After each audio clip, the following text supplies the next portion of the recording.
Okay Ramarao గారు, yeah, okay okay. Shivaparvati గారు good morning అండి. ఇప్పుడు రామారావు గారు ఒక విషయాన్ని లేపారు. సరే, ఇవన్నీ అడ్జస్ట్ అవుతున్నారు, ఇవన్నీ మాట్లాడదాం మనం. ఒక మాట అన్నారు ఏంటంటే, చంద్రబాబు నాయుడు గారు 2 ఎకరాల నుంచి ఈరోజు ఇన్ని కోట్లకి ఎలా వచ్చారు అని చెప్పేసి. సో నేను రామారావు గారు అన్న మాటనే పరిగణలోకి తీసుకుని మాట్లాడుతున్నా. 2019 ఎలక్షన్ అఫిడవిట్లో జగన్మోహన్ రెడ్డి గారికి ఉన్నటువంటి చరాస్తులకు సంబంధించినటువంటి విలువ దాదాపు 443 కోట్ల రూపాయలు. 2024 వచ్చేసరికి 650 కోట్లు అయింది. అంటే దాదాపు 210 కోట్లు పెరిగింది 5 ఏళ్లలో. సో ఆ లెక్క ఏంటో నాకు అర్థం కావట్లేదు. సో దానికి మీ దగ్గర ఏమైనా ఉంటే సమాధానం చెప్పండి, నెంబర్ 1. నెంబర్ 2 వచ్చేసి ఈ కేసులకు సంబంధించి ఎందుకని మనం వెనకడుగేస్తున్నాం?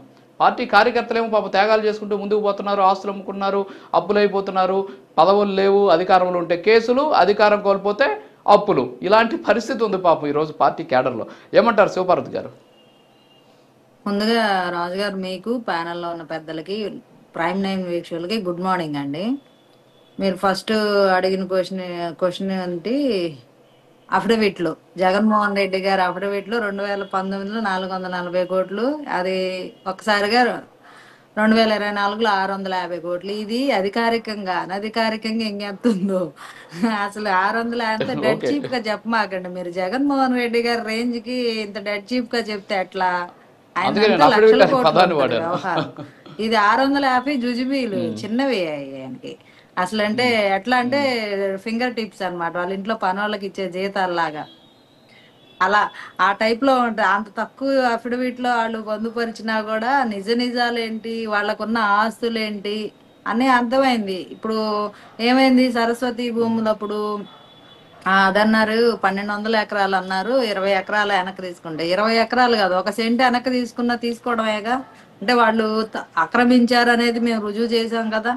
ఇప్పుడు రిజిస్ట్రేషన్ ఆపేశారు కదా. ఖచ్చితంగా మీరు రుజువు చేశారు. నేను అడుగుతున్నది అదే. మీరు భూములు వెనక్కి తీసుకోవడం కాదు, కేసులు పెట్టండి జగన్మోహన్ రెడ్డి గారి మీద. సరస్వతి భూములకు సంబంధించి, సరస్వతి పవర్స్ యాజమాన్యం మీద కేసులు ఎందుకు పెట్టట్లేదు? 1 సెంటు భూమిని కబ్జా చేస్తే పాపం పేదవాళ్ళని తీసుకెళ్లి మీరు జైల్లో వేస్తున్నారు కదా. గతంలో చూసాం, ఎవరైనా సరే భూ అక్రమార్గం ఉంటే వెంటనే వాళ్ళ మీద ఎలాంటి కఠినమైన చర్యలు తీసుకున్నాము. అది కేసు ఎక్కడైంది? ఎఫ్ఐఆర్ కాలేదు కదా.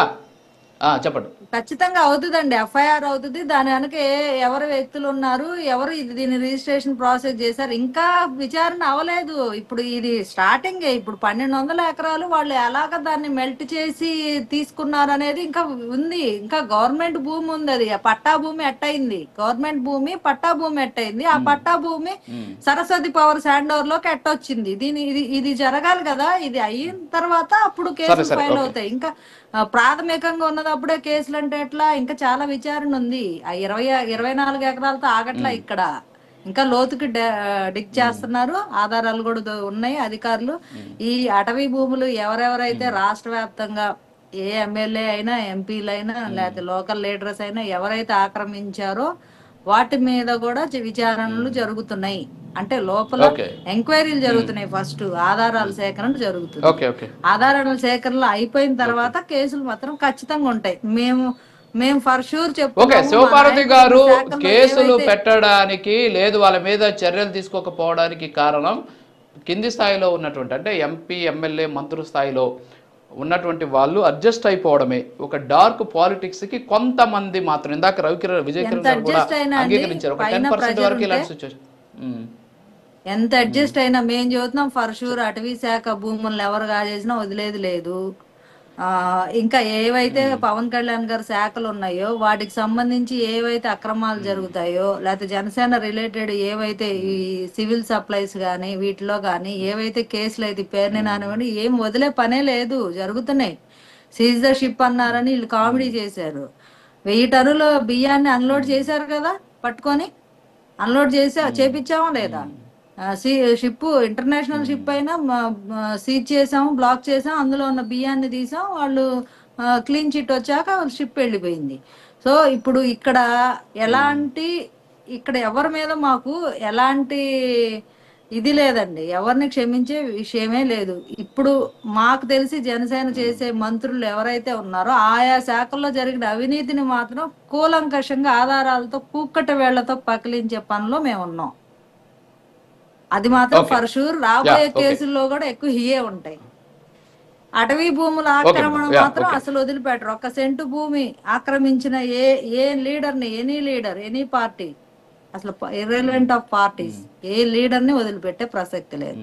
ఇది ఎంత తొందరగా అంటే మనకున్న యంత్రాంగం సహకరించే విధానాన్ని బట్టి, అది జరిగే స్పీడ్ని బట్టి ఉంటది. మనకు కొంచెం యంత్రాంగం కూడా స్లోగా ఉంది, ఉన్న వాళ్ళు కూడా చాలా తక్కువ మంది ఉన్నారు అధికారులు, ఉన్న వాటిలో కూడా జాప్యం జరగడం వల్ల కొంచెం లేట్ అవుతుంది. అంతేగాని లేట్ అయినా కూడా ఎవరిని వదిలే ప్రసక్తి లేదు, ఇందులో నో డౌట్. ఇంకా గతంలో అవినీతి కేసులు, ఇప్పుడు జగన్మోహన్ రెడ్డి గారు ఫైబర్ గ్రిడ్ లో ఎంప్లాయీస్ అండి 1500 మందిని అపాయింట్ చేసుకొని, అంటే ఎమ్మెల్యేల డ్రైవర్లకి, ఇంట్లో పనులకు కూడా ఫైబర్ గ్రిడ్ నుండి జీతాలు ఇచ్చారండి.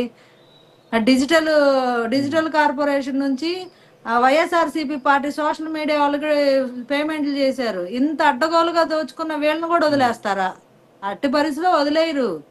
ఆధారాలతో సహా అందరికీ ఉంటది. ఎవరికి ఇవ్వాల్సిన వాటా వాళ్ళకి, ఎవరికి ఇవ్వాల్సింది వాళ్ళకి ఉంటది వాయనం.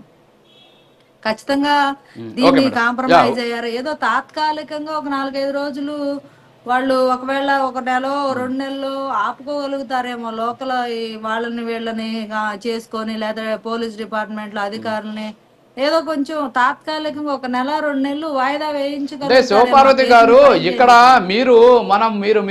మీరు సెంట్రలైజ్డ్ అయిన అవినీతి గురించి మాట్లాడుతున్నారు. నేను చెప్తున్న సెంట్రలైజ్డ్ అవినీతి కాదు, క్షేత్రస్థాయిలో జరిగినటువంటి అవినీతి చాలా పెద్ద స్థాయిలో ఉంటుంది, చాలా విస్ఫోటనం చెందుతుంది ఒక్కసారి కానీ దాన్ని కానీ మనం టచ్ చేస్తే.